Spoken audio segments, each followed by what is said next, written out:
Hi, I'm Christine Venus and I'm your astrologer. So this week we're going to be talking about a few things in the astrology, but most of all it's the new moon in Pisces. So let's get into it.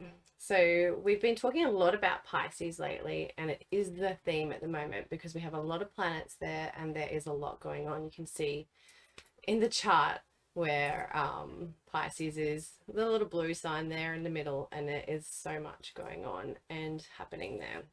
So Pisces is that feminine energy. It's sensitive, it's creative, it's artistic, it's romantic, it's passionate.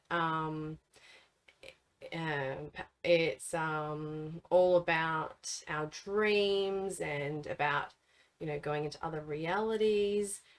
It's also a sign that where we can wear rose-colored glasses, we can sort of see things better than what they are because we're a bit dreamy or over imaginative.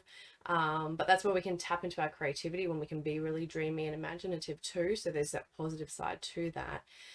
It's also a place where we can, Pisces is like a bit more of an escapism sign. It's that last sign, so it's more of a need to retreat and go within and go internal and be sensitive and soft and gentle with ourselves as well, because it is that watery, sensitive Pisces energy. So the new moon will be at 12 degrees in Pisces. So the sun and moon meeting together forms a new moon. So a new moon is where the moon is at its lowest point, and it's starting to grow again. So um, the moon will also be with Jupiter though. So the sun being there is actually illuminating this Jupiterian energy, and the sun and Jupiter will meet later as well, but we'll get into that after. So we'll start at the start of the week first. We will go through each sign as well for the Pisces new moon, wherever it is in your chart, where the new moon's falling, where the new beginnings are, and whatnot as well. So I'll leave timestamps as well there for you, so you can skip to your sign after you listen or whenever you want, basically. Okay, so at the start of the week, the moon will move into Aquarius. So over the weekend, we've had the moon in Capricorn, which lightened things up a little bit, but it's still burdensome energy with that Capricorn moon. So we're still feeling some kind of burden, still feeling like we need to make some moves, but we're still in that planning stage, that calculating stage. There's risks we want to take, but we're still working out what we're going to do, the plans and everything like that. So Capricorn is a sensible sign, so it's really about getting it right so we can have a really good structure in place so that we can build something good before we move forward. Anyway, so the moon will then move into Aquarius, and that's going to definitely lighten things up because Aquarius is not emotional, it's detached. We can really see the bigger picture. We can, have more information come through, and like more and not analyzing so much, but it's more it's an air energy, so it's information, it's communication coming through, but it can be from like social groups, from people, from outside sources, from our external environment, whatever it is, basically, when it comes to Aquarius energy. But it's very much about seeing the bigger picture with Aquarius. Before that new moon too is the dark moon. It's always when the moon is at its lowest. So as the Aquarius moon starts to wane down, and then we move into that Pisces where it will get real dark, and it just means it's a time where the moon doesn't have as much energy, so we cannot have as much energy. Our internal selves, we can feel more tired and more time to go within, be more gentle with ourselves, not make any big decisions or anything like that, and to just be with ourselves really, and just wait and be patient for our next moves. So new before the new moon, so let me just have a drink.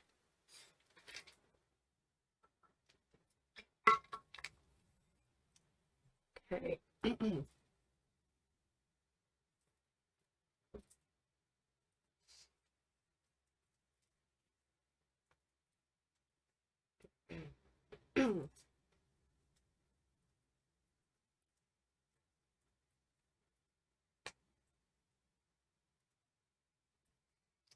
So the sun will also sextile with Uranus on Tuesday. So the sun is, what makes us happy, what's lit up, and in a sextile, it's pleasurable and it's with Uranus. So it's, something desire, like some kind of, maybe a desirable conversation. Uranus is that higher octave of Mercury. So again, it can be like conversations, information, communication coming through, things that are unexpected, things that are unplanned, things that stir or shake things up, some kind of breakthroughs too. But they're of a light nature and they're of something that's happy and something that's, where wanting to move towards basically, and like something that's going to help us move towards our soul purpose in some way. So it's good for like working on things with people and coming together with for a bigger picture or a higher purpose or something as well. And it's good for like social media and the internet and things that are anything to do with those sorts of things, with communications and maybe even networking, that because it's what's making us happy. So if it's people making you happy, so it's connecting with those people in some way to light you up. It can be a sense of flashes of insight too that can come through, because ideas or inspiration and things like that as well. So after that, okay.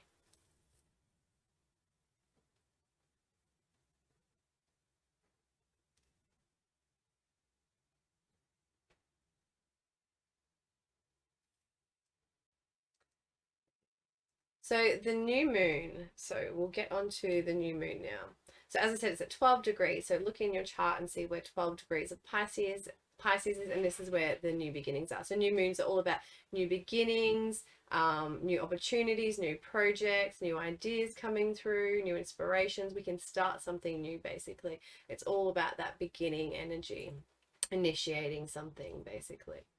So the new moon is quite a powerful one. I know we've been saying powerful and lots of words like that the last few weeks a lot, but we are in just a really intense time, like all these planets lining up and everything happening, like stuff that hasn't happened for 20 years, 200 years, 800 years, all different things, different energies coming in that are big, like the Pluto return, which hasn't happened for a long time, and or a 260-year cycle. So it's never happened, the Pluto return, basically, but that we've seen. So there's so many things happening. Like you can see in the chart, so you can see the new moon is there. We have Jupiter there also with the new moon. We have the Uranus as well, making that sextile to the new moon. Then we have Venus and Mars and Pluto conjuncting at the same time. And they are also trining the North Node. So there's a lot going on during this time, and it's really destined, fated energy. And if you've watched any of my other videos the last few weeks, especially the Venus and Mars conjunction one, you'll understand a bit more about that, and that it really is crazy destined times. These energies don't come together like this ever, like it's rare. So, and with all the planets direct too. So all these energies, it's pleasurable, it's sensual, it's creative, it's beautiful, it's artistic, it's out there, it's different, it's inspiring, it's helping us to step out of our comfort zones, helping us to try different and new things, to go maybe where we haven't before. It's providing expansion and growth and abundance, gifts, luck, being in the right place at the right time, meeting the right people, all of those energies coming in basically. And a lot of that Jupiter, Piscean Jupiter energy too can be also not so good situations sometimes happening, but it's like once that we get over that, and so you can see the growth from it, we actually see the gifts or some opportunities or rewards that come out of it from from whatever it was that didn't go so well or planned or changed or whatever it is, basically. Okay. It ends up something for the better, but we don't always see that straight away, but we definitely will see it later on. It can be lucky in love, lucky with a project or a business partner, any of those sorts of things where you can have a new beginning. And as I was saying, so all the planets will be direct at this by this point, because Venus will have finished her shadow. Venus went into retrograde at 26 degrees of Capricorn back in December. So we've had 2 months. So that's why a lot of this energy sounds repetitive and like we've had the same things going on, because Venus has been in retrograde, and retrogrades are always about re-evaluating, reassessing, rethinking, it's like going within. It's the sign is going backwards, so it's internalized now, so it's not putting its outward energy expressing itself, it's going within, and it's like rethinking its path and what it wants to do when it goes forward again. So it's been a very much a reevaluating time the last 2 months of our values, our love, how we love, how we like to be loved, how we give and receive love, that sort of thing, a love language, what we find beauty in, what we're passionate about, from a sense of love, basically. So yeah, and our values has been the biggest thing. It's been really reassessing our values, because it's in Capricorn, and Capricorn's all about building things and wants to have things that are for long term, that is for about stability, and it's something that can create a legacy or long term goals, or something that will that requires hard work, and commitment, and to have some kind of structure from that. Okay. So yeah, we have Mars and Venus and Pluto all conjunct together. I did make a video about Venus and Mars conjunction. They're conjuncting 3 times, but they're together for a huge amount of time. And this will be the second conjunction point. There'll still be the third one on the 6th of March, when Venus and Mars meet at the 0 degree grand conjunction point, where Jupiter and Saturn met in 2020, which they hadn't done for 800 years. So it was quite a big cycle. Now,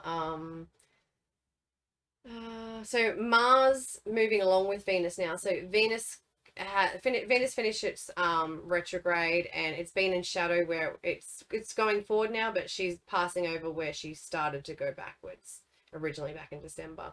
So once she gets out of that, all the planets are direct, we can fully take action and move forward now. We really need to make the most of this energy, because it's rare that we're in a type of energy where everything is direct. And Venus, Mars caught up to Venus too. And Mars is now helping Venus along her path. He's giving her the passion and drive and energy she needs to initiate and to get motivated, and the drive she needs to to move forward with those things that she was reevaluating and rethinking about, basically. So especially with all this Uranus energy too, it's activating, so it's breakthroughs, unexpected pleasant events, possibly interactions and conversations that lead to change and to starting something new. So with Pluto, Venus and Mars all coming together, it's all about transformation. That's what Pluto brings. So it's transformation to our passions, our values, our desires, and what we love. So it's going to help us to release and let go, so that we can really take advantage of this new moon and the new beginnings, and what's to come with when they conjunct again, and when they continue that journey on after that. So it's all about releasing trauma, the truth coming to the surface. So Pluto energy is very much about things bubbling to the surface, things that have been, stuck down for a while, we've kept inside, they start to boil up to the surface, and they can come out, they can be released. So it can be an explosion coming out, basically, of what we've been keeping down inside. And Uranus, so with Uranus and Pluto involved, so Uranus is breakups, breakthroughs, Pluto is destroying things, what's no longer serving us. It's all about the passion and our desires and values, as I said. It's what we're wanting to put our energy, our drive, our time, our efforts towards, what we're wanting to bring in and manifest, and what we aren't feeling anymore into, releasing that. And it's time to go towards something that will, bring those feelings of like love and passion and desire that we want, basically. So moving away from anything where we don't have that anymore, or that doesn't have that, because it's very much about finding something that is giving you that love and that passion and energy right now, that's lighting you up.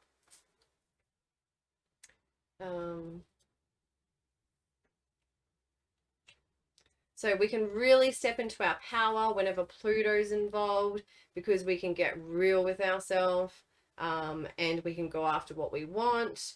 But we need to get, as I said, be honest and truthful with ourselves and others, and really tune into our subconscious energies and the subtleties and what's really going on. And yeah, and not be deceived by ourselves or anyone else either.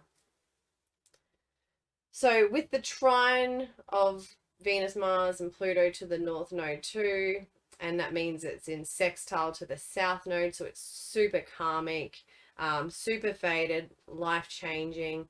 The nodes change signs every 18 months, and they are collectively what we're moving towards, what we're, growing and evolving into in this energy in this time. And the rulers of the nodes, the South and North Node, are Venus and Mars, because it's that Taurus and Scorpio energy. So the rulers of the North Node, of the North and South Node, of the lunar nodes, are coming together, which makes it even more powerful and destined and fated.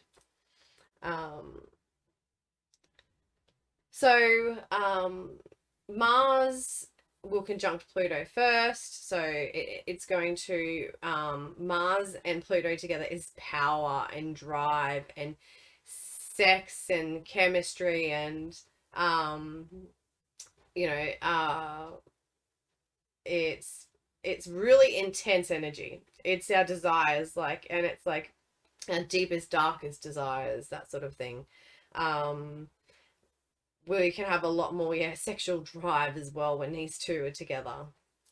But it can also bring the other sides of Mars too, which is that anger. Mars is very assertive. It's short-tempered, so that's the sort of energy that can come out during this time. Just before, when these two are sort of making this, but this is an energy that's going on for a little bit too. So impulsiveness is another very much Mars thing, doing things and saying things without thinking, sort of reacting, so having conflicts and fights and arguments.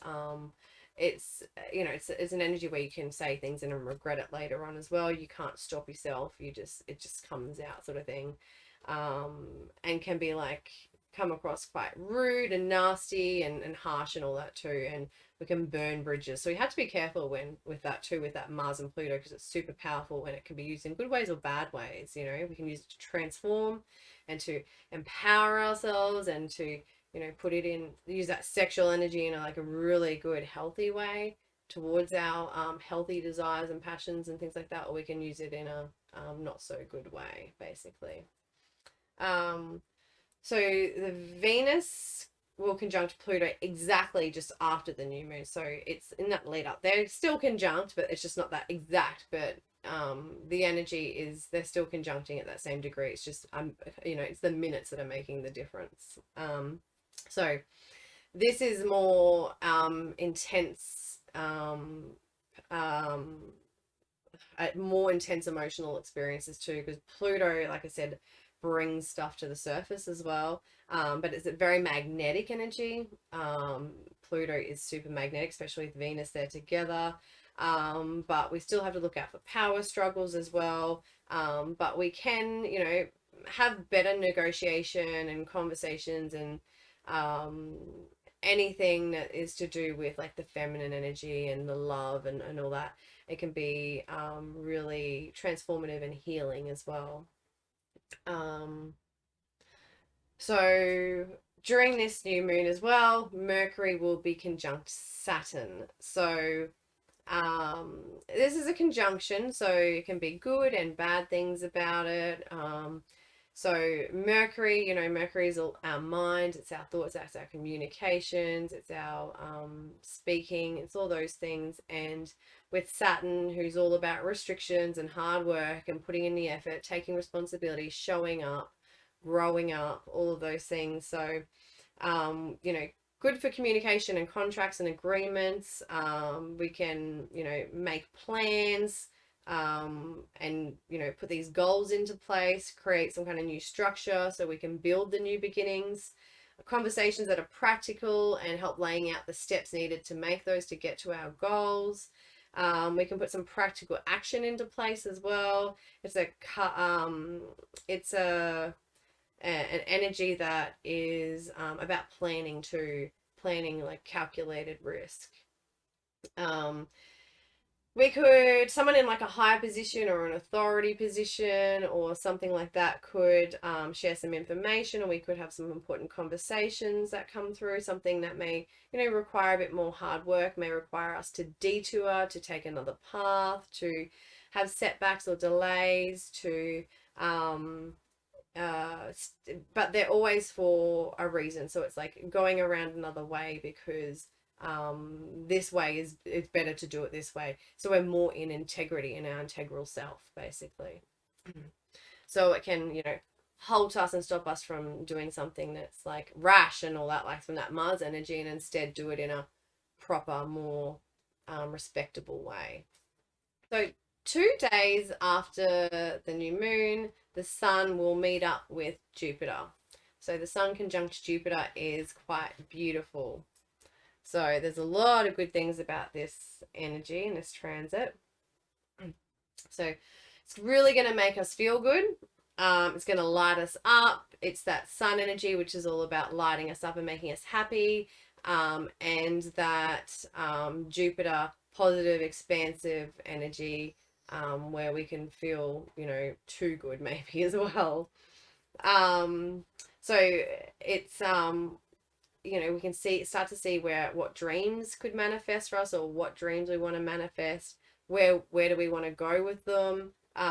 What do we want to choose? What decisions do we want to choose now after the new moon? What path do we want to go on now after the revelations of the new moon? Because that's what it's bringing up. It's revealing things, bringing things to the surface so that we can, you know, be aware and not resist and fight things anymore. So this Jupiter Sun transit is super optimistic and positive. It's high energy. It can bring, it's aligning us with our deepest soul purpose, so it can come to fruition. It can bring gifts and opportunities. They can come through and align us again on our path. We need to have faith as well. And, you know, and allow that energy and those opportunities to come through and not block them as well. Not be too much in our ego self, or stuck in our thinking that we know the best way always as well, and then we miss out on the opportunities or what's to come. So you can have more energy, more vitality, more, you know, luck when it comes to us trying to attempt to do things as well. But again, it's the Jupiter energy, so we've got to make sure we don't overdo it. We don't be over optimistic, and we don't burn out either. You know, thinking we've got all this time and energy, and, you know, all this, we're really optimistic and commit to too many things, or, you know, just try and do too many things and burn out from it. You know, thinking that we can achieve all this stuff because of that you know, Pisces energy. So we may have big choices as too, especially after that new moon. So this will help us to step up and be courageous, to make our moves towards our values, our goals, and what we're wanting to create in this life. The new moon will be, as I said, revealing. It's transformative, it's healing. That's what that Pluto energy brings. That's what Pisces brings. the truth will be revealed. If we choose to not let the wool be pulled over our eyes, if we choose to not wear those rose-colored glasses anymore, and we choose to see the truth, that Pisces energy can be deceptive. So it's where we can deceive ourselves, others can deceive us, or we're not seeing things clearly. We're seeing things through those, yeah, rose-tinted glasses, and, you know, over, you know, idolizing things, basically. So there can be a fear of change, of wanting to try or do something new or different. We can be scared about giving our power away and not being in control, and just like trusting, especially if we have any trauma around trust issues or anything like that. We need to just, yeah, know that with this Pisces energy, it's all about tuning into ourself, our higher self, God, the universe, and trusting ourself, and trusting the divine plan and what the universe has in store for us, and know that God and the universe is divinely guiding us, basically. And yeah, we really need to move forward into these new beginnings. That is the biggest thing. There's so much energy for releasing and letting go, so that, you know, when this Aries season starts, we're ready to kick off. We don't have any crap holding us back, and we can, you know, start the real astrological new year and take off. Okay. So we have 6 months of this new moon energy manifesting too, because a cycle is, you know, up until the next full moon in that sign. So when the full moon is in Pisces is when that sort of energy's finishing or completing, coming to that culmination, basically. But with the new moon, we usually, you know, the energy starts to build as we start to see the moon. So that exact time of the new moon conjunction is the sun and moon conjuncting is dark still. So we, you know, it usually takes a day or so till we start to see the light, you know, that little bit of the moon again. As soon as you can see it in the sky, that's when we can really start manifesting and moving forward into that energy of the new beginnings, basically. But we're already coming up and aware of them during the actual transits that's happening. So yeah, that moon will grow, and then also it's, yeah, when that Mars and Venus will then move into that grand conjunction point on the 6th. So that is super powerful. It's like a lot leading up to that, because it's such a huge destiny point, because it's like the rulers of the nodes involved. Like, it's not just Mars and Venus, but it's the rulers of the nodes, which is our destiny. It's fated, karmic, everything. So as I was saying, the moon, oh, I haven't said it's the moon. I was talking about the sun moving to Aries, but at the end of the week, the moon will move into Aries. So that's that fiery energy. It's go, go, go. So we're out of that more Piscean new moon energy, where we're a bit more floaty and wishy-washy and airy-fairy and dreamy and off with the fairies, that sort of thing. We come out of that dreamy reality. You know, you have to be careful with Pisces too, because it's like escapism energy, where we can drugs, alcohol, video games, escape, that sort of thing too. So we have to watch out for that sort of Pisces energy, where, because we're so sensitive and we can feel so much, and it causes us to need some kind of outlet, basically. But that's where we need to meditate and do the spiritual practices and go within and ground and go into nature and do art and creativity and channel it into those more positive things. So yeah, that will definitely ramp up the energy at the end of the week when that moon moves into Aries, because it's a cardinal sign and Aries, and it's, you know, and again, it's where, you know, we have to be careful with that moon Aries energy, because it's very much a reactive sign, and where we can say things without thinking, because our emotions and feelings just come out, basically, and, you know, regret it later on and whatnot. So make sure you follow me on Instagram if you're not, because I put up daily posts about what's going on with the planets and everything, and where the moon is and how it's moving through. And the moon affects us so much. It's a changing signs every 2.5 days. The moon governs the earth and the water and the waves and the tides, just everything. And we're, you know, 70-80% water, and it governs us and our emotions so much as well. So just following even just the moon by itself can be like huge, to help you with your energies throughout the week, the month, the lunar month, you know, and knowing how to plan and how to, you know, integrate with the energy to get the most out of it, and to be in your best, basically, and to know what's going on.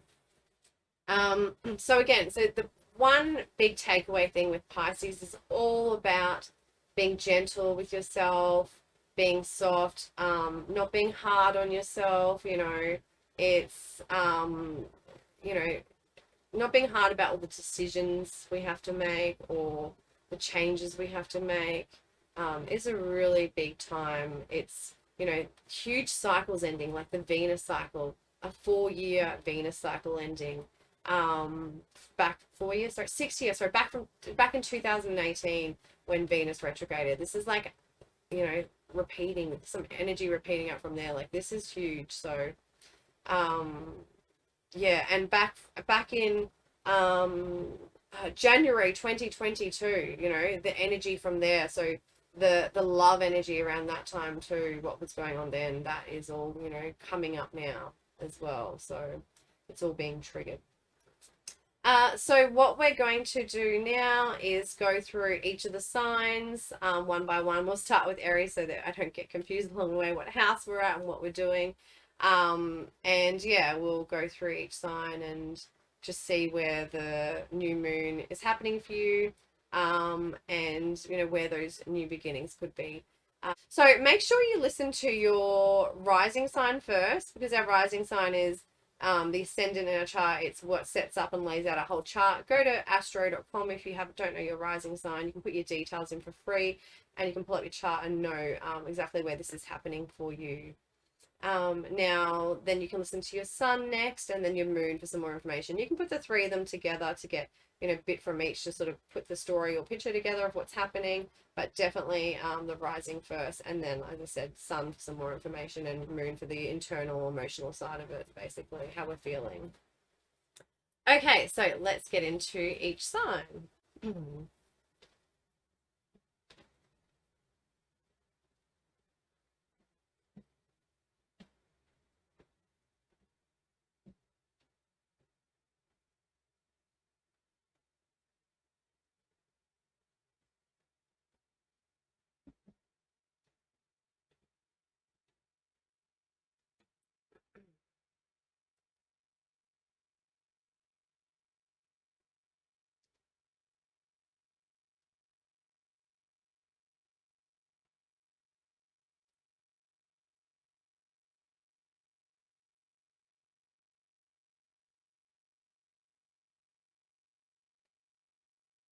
Okay, so for Aries rising.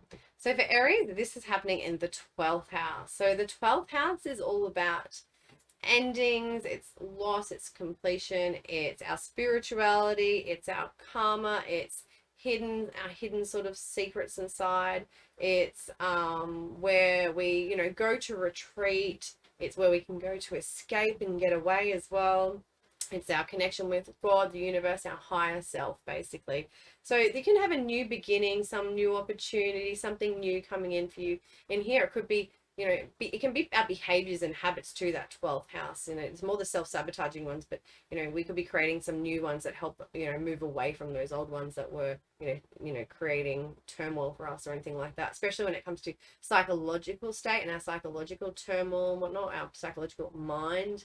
That very much is governed by the 12th house. So it's, could be, new practices where you work on, having a better state of mind, where you can move away from things like depression, or from things that are bringing you down, or where it's causing you to need to escape and to get away, basically.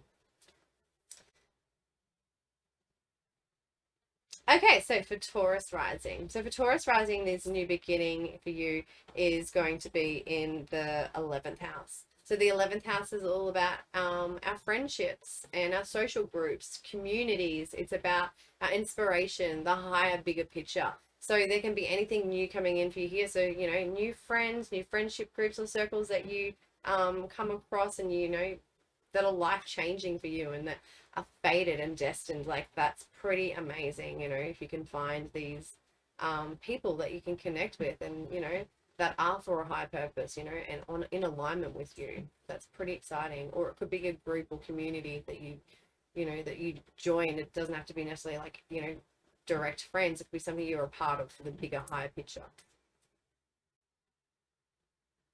Okay, so for Gemini and Gemini rising, so this is going to be in the 10th house for you, Gemini. So the 10th house is our career, it's our work, it's our reputation, it's what we're building, it's our goals, it's what we're, working towards basically in this life. And for you, it could be a new job opportunity, a new career. It could be you just setting up a new goal that's, something that's going to be able to build something for you long term, something that's going to create some kind of legacy for you, some kind of new opportunity beginning there. So it's pretty nice for you. Okay, so for Cancer rising. So for Cancer rising, this will be in the 9th house. So the 9th house is our spirituality, it's our higher education and learning, it's long distance travel, it's other cultures, it's where we grow and we learn, and it's where we can also be the teacher and the guru. So there could be new beginnings there. You could start a new course, like a new university course. It's long-term study usually. You could start a new spiritual, philosophical studies that really helps you to grow and expand in some way. Or there could be an opportunity for long distance travel in some way for you to grow through expansion of other cultures and through other people in that sense. And the 9th house is also marriage, so there could be something there with marriage for you, Cancer, where a new beginning where someone comes into your life destined that is your wife, going to be your wife, or a marriage partner or something like that, possibly, with that 9th house. So yeah, that's very exciting for you, Cancer, with that 9th house, whether it's the travel, especially after everything that's been going on with COVID, or whether it's some kind of something you can like put some energy into study wise that's then going to build something and create something for you long term with your long term goals. So that's really good. Okay, so for Leo and Leo rising. So Leo rising, this is your 8th house. So the 8th house is all about sex and power, and it's things that are taboo and things that are secret and things that are to do with death and birth and transformation and healing. It's also taxes, inheritances, insurances.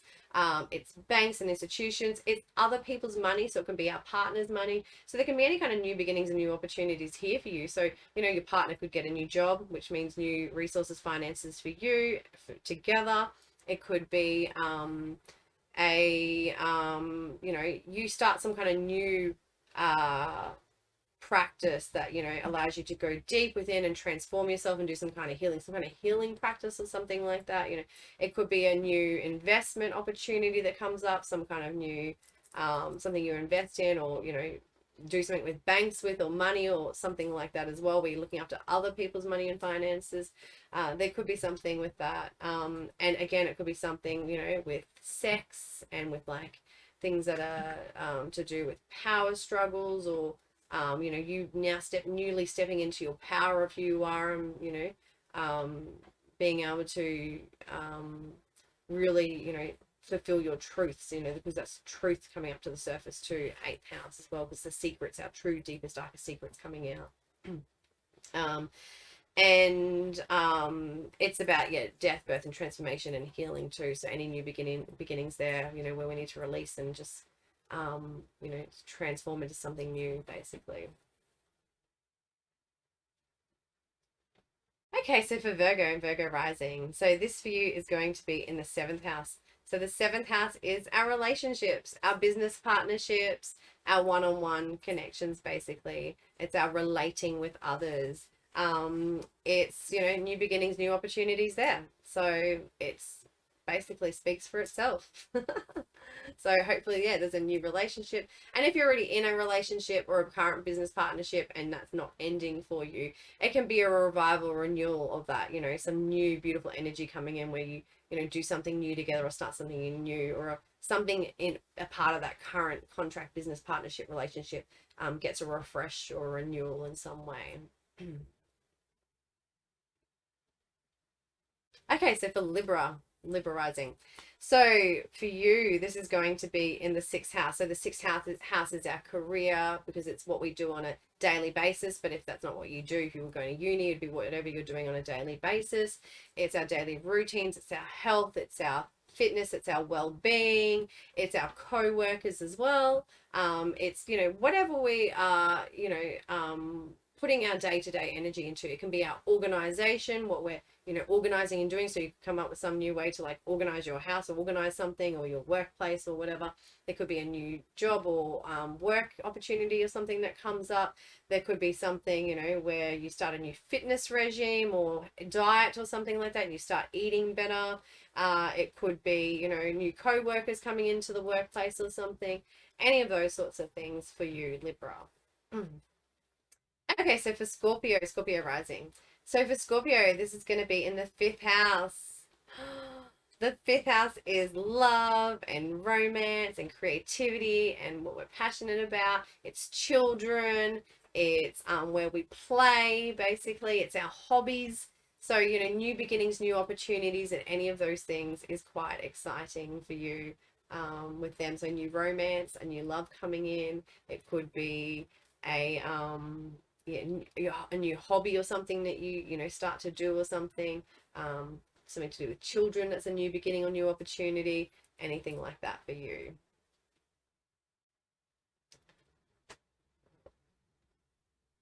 Okay, so for Sagittarius, Sagittarius rising. So this is going to be the new moon in your fourth house. So the fourth house is home, family. It's where we nurture and care for ourselves. It's our heritage, our ancestry. It's our safe place, basically. So there could be changes within the home, within the family, new opportunities, new beginnings. You could be moving home. You could be having some kind of new beginning or new opportunities with some kind of like family roots or ties or something like that. There could be anything to do with those things for you. And, you know, it could also be some kind of new beginning or, you know, something where you start something new that's to do with your self-care and when it comes to your environment, how you nurture and care for yourself within your home space, basically. You know, you could be renovating your home as well, something like that. Okay, so for Capricorn, Capricorn rising, this is going to be the new moon in the third house. So the third house is our thoughts, our mind, our communication, our expression. It's our siblings. It's our local environment where we go to short distance travel, any kind of short learning or courses that we take as well is here. So there can be any kind of new beginnings, new opportunities here that come through for you, new renewal, whatever it is. You know, you might find a new way, and you just start a new blog or a new way to like communicate or do something with like social media or online or something, a way that you network, communicate with people, that you put your thoughts and communication, you express yourself out there. There could be something to do with siblings for you, with a, you know, a brother or sister or something like that, some kind of new beginning opportunity there. Or again, as I said, it's, you know, a new course or short, something you're learning, some kind of opportunity to learn something new as well. Nearly done, honey. Okay, so for Aquarius, this is in the second house for you. So the second house is our finances, it's our property, our resources, it's our gifts, skills, talents, abilities, those sorts of things. It's our self-worth, our confidence. So it's the ability to, you know, use our skills and abilities to support ourselves, to have some kind of financial stability, create that for ourselves. So there could become some kind of new beginnings, new opportunities here for you in any of those things. So, you know, a new opportunity to earn money through your skills or to upgrade your skills in some way, which upgrades your self-worth and your confidence or something like that. Or you might start a new self-worth practice or care or route, some kind of spiritual practice that helps with self-care and your confidence and grows that and helps then with your skills and abilities, and then obviously rolls down onto your finances and your worth and things like that. There could be, you know, new opportunity with your possessions and real estate and things like that too with that second house energy. So, you know, any of those sorts of things could be happening for you. So last of all, we have Pisces. So for Pisces, okay, so last of all, we have Pisces, Pisces rising. So this is happening for you in the first house. So the first house is you. It's all about you, who you are, what you're about, your appearance, the way you're presenting yourself. So there could be some kind of new opportunity, new beginning, new process for you around the way that you present yourself, the way you dress, your appearance. There could be something around the branding and image that you're portraying. There could be something around, you know, you're changing and transforming yourself in some way. from, you know, the inside out as well, because it can also be like our body, you know, because it's our appearance. So there could be some kind of new beginning there for you, new opportunity with that. You could just change your hair color, something simple as that, you know. Or it could just be a whole, you know, you wanting to change the way that, you know, you're coming out there and showing yourself. And again, like I said, it can be a branding thing too. So that is all for the sign. So I'm wishing you a wonderful week. Take care. I said again, I've said it, but be gentle and kind to yourself. Don't be hard on yourself. And if things, you know, don't go the way that you planned or whatever, just know that they're working out for a better, higher purpose another way, and to keep the faith. All right, take care. I'll see you next week on the next video. Have a lovely week, and yeah, just be loving towards yourself and others. Bye.